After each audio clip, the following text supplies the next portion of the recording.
नमस्कार, श्री स्वामी समर्थ। तर इथं श्रावणी रेसिपीमध्ये आज आपल्याला बनवायचं आहे उरलेल्या भातापासून बनवले हे पकोडे। खूप सुंदर अशा पद्धतीने, एकदम साधी सोपी पद्धत आहे आणि बाहेरून काही आणायची गरज नाही। घरच्या जे सामान आहे ना त्याच्यापासून बनवलेले हे बघा। अशा पद्धतीने हे पकोडे छान होतात आणि सॉस सोबत तुम्ही खाऊ शकता। मस्त अशा पद्धतीने हे खूप छान पावसाळ्यात खूप सुंदर असे कुरकुरीत होतात। हे बघा किती सुंदर कलर पण आलेला आहे आणि चव पण छान लागते। चला तर मग आपण वेळ न घालवता रेसिपीला सुरुवात करूया। तर इथे उरलेल्या भातापासून आपल्याला मस्तपैकी पकोडे बनवायचे। तर इथे माझ्याकडे मोठी वाटी भरून एक भात उरलेला आहे। हे बघा, हे भात आपण नेहमी फोडणी टाकतो किंवा खीर करतो, काही पण करतो, पण आज वेगळी अशी रेसिपी करूया।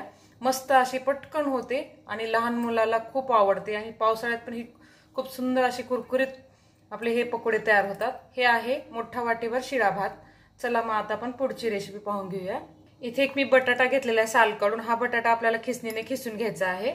छोट्या किंवा मोठ्या खिसणीने खिसू शकता। हा बटाटा आपल्याला खिसून घ्यायचा आहे। इथं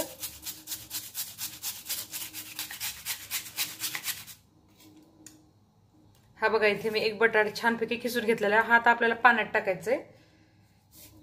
तुम्ही जास्त भात असेल ना तर 2 बटाटे घेऊ शकता, म्हणजे प्रमाण वाढवायचं जास्त भात असेल तर।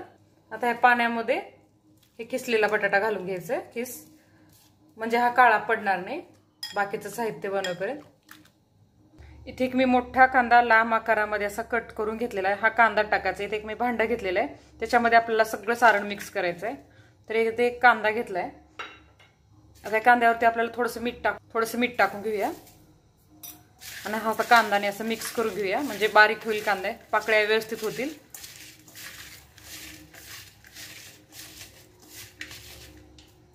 एका साईडला हा भात टाकून घेऊया।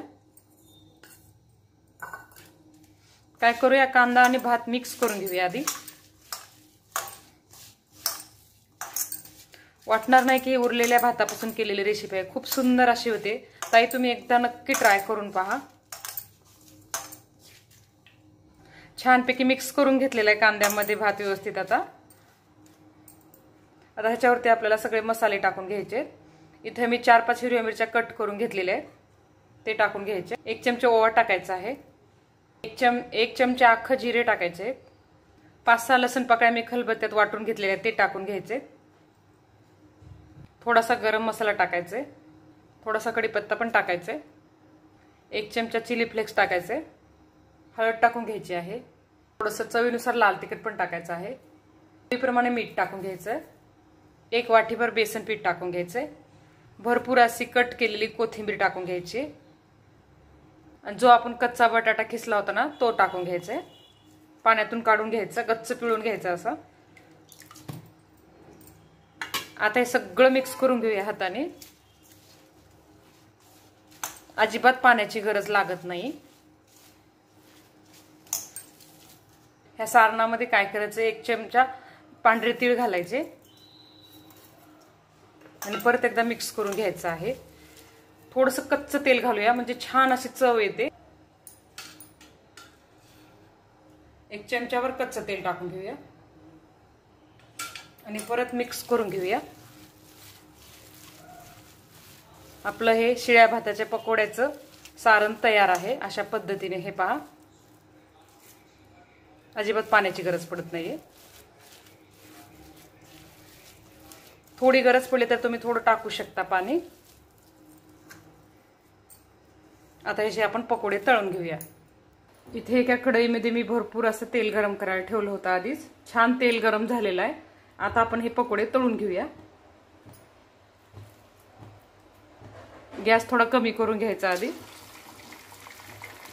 छोटे मोठे तुमच्या आवडीनुसार करा।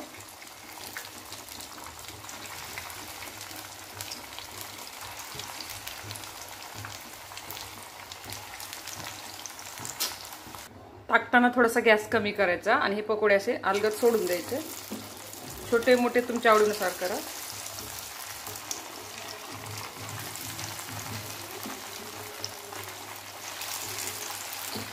जास्त तेल वापरले ना मी, भरपूर असे एकदाच तयार होतात। चमच्याने असं पलटून घेऊया।